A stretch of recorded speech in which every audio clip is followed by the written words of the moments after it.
Hello and welcome to my YouTube video series asking the big question, क्या mutual funds आपके लिए सही है? Let's dive right into it. आज हम समझने की कोशिश करेंगे कि कौन सी म्यूचुअल फंड स्कीम आपके लिए बेस्ट है। तो शुरू करते हैं पहले ये समझने से कि आपकी रिस्क एपेटाइट क्या है। एक इन्वेस्टर की रिस्क एपेटाइट डिपेंड करती है 3 चीज़ों पर। Their need to take risk, कि क्या आपको रिस्क लेने की ज़रूरत भी है। Their ability to take risk, अगर ज़रूरत है तो क्या आप रिस्क ले सकते हैं।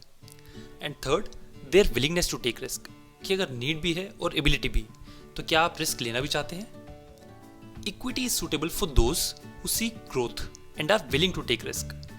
पर अगर आप लॉन्ग टर्म नहीं सोच रहे, then equity is not suitable for you. Short term में market fluctuations can give you losses in equity. On the other hand, debt is suitable for those who are unwilling to take risk, even though the investment horizon may be long term. If an investor is looking for growth, he prefers equity, and if he is looking for a regular income, then he prefers debt. In general, younger investors have the potential for taking higher risks, but this may not be true for everyone, as different investors can have different goals at different ages. Similarly, longer the time horizon, higher is the ability to take risk. That's where most people make mistakes. People want high gains in short time periods, without understanding their risk appetites. और फिर वो crypto जैसे मायाजाल में फंस जाते हैं। Now let's see how to build your portfolio. In investing we have two terms, core portfolio and satellite portfolio. Core portfolio आपका बनेगा लॉन्ग टर्म गोल्स के हिसाब से, और सैटेलाइट पोर्टफोलियो आपका मार्केट की शॉर्ट टर्म मूवमेंट से फायदा उठाएगा। आपके कोर पोर्टफोलियो में होती है diversification, so you can have large cap funds, mid cap funds among others, while your satellite portfolio can have sector and thematic funds. Sector funds do well cyclically, so you can invest in them when you think the economic factors are positive for that sector. ऐसे ही we invest in gilt funds when we expect interest rates to decline, और gold funds when there is high inflation.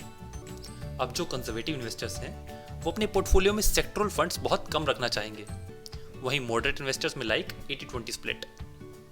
तो अगर risk hierarchy देखें तो सबसे कम risk पर आते हैं लिक्विड फंड्स, फिर डेट फंड्स, फिर हाइब्रिड फंड्स, और सबसे ज़्यादा रिस्क पर इक्विटी फंड्स। ऐसे ही विद इन कैटेगरी देखें तो डेट में सबसे कम रिस्की ओवरनाइट फंड्स, और बढ़ते बढ़ते सबसे ज़्यादा रिस्क और रिटर्न्स वाले long duration funds. Credit risk में देखें सबसे कम रिस्क पर gilt funds, then banking and PSU funds, then corporate bonds, and at last credit risk funds.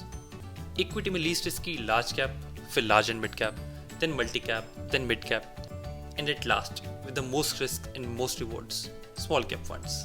और जैसे जैसे हम अपने पोर्टफोलियो को डाइवर्सिफाई करते जाएंगे वैसे ही रिस्क कम होता रहेगा। और अगर आपको इक्विटी फंड्स में लो रिस्क कंसिडर करना है, then you should choose either index और value funds. But if you are willing to take risks, invest in growth funds. Growth funds try to outperform in a bull market, पर जब markets गिरती हैं, value funds perform better. Now that you know the pros and cons of all the mutual fund categories, I hope you'll be able to make the right decision for your portfolio. If you found this video helpful, like, share, subscribe, and leave comments and ask questions. I'll answer.